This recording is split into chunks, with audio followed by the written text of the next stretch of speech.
আল্লাহর হাবিব সাল্লাল্লাহু আলাইহি ওয়াসাল্লাম নূরের জবান ইরশাদ ফরমান ইযা উদখিলাল মাইয়িতাল কবরা মুসিলাত লাহু শামসু ইনদা গুরুবিহা ফায়াজলিসু ইয়ামসাহু আইনাইহি ওয়া ইয়াকুলু দাউনি উসাল্লি রাওয়াহু ইবনু মাজাহ। সুবহানাল্লাহ।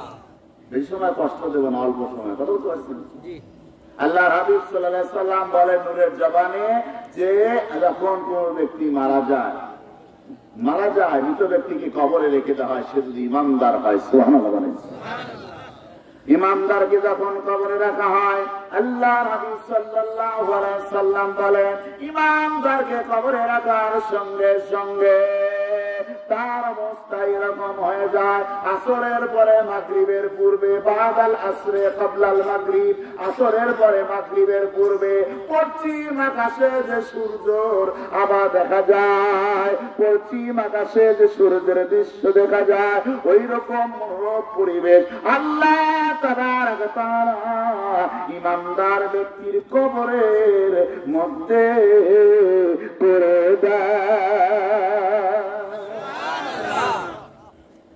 বুঝতে পারছেন? ইমানদার ব্যক্তির কবরের মধ্যে করে। ইমানদার দুনিয়াতে যে নামাজ পড়েছে, রাসূলকে মেনেছে, ওই মানুষটা কি করবে? কবরের মধ্যে উঠে বসবে। সুবহানাল্লাহ।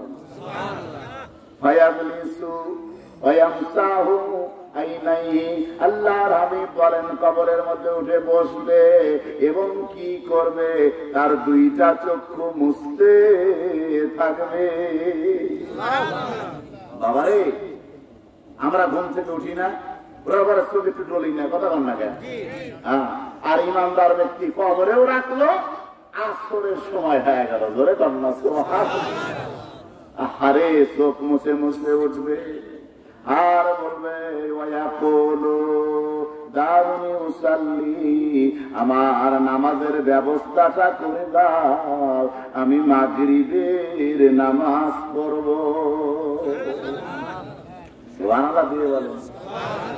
ফালা সাদ্দাকা ওয়ালা সাল্লাম ওয়ালাকিন কাযযাবা ওয়া তাওয়াল্লা, তোমরা কি করে নাই? বিশ্বাস করো নাই, নামাজ পড়ো নাই, তোমরা অবাধ্য আচরণ করেছো। কথা বলেন ঠিক কিনা? না মানার কারণে ফিরে এসেছো।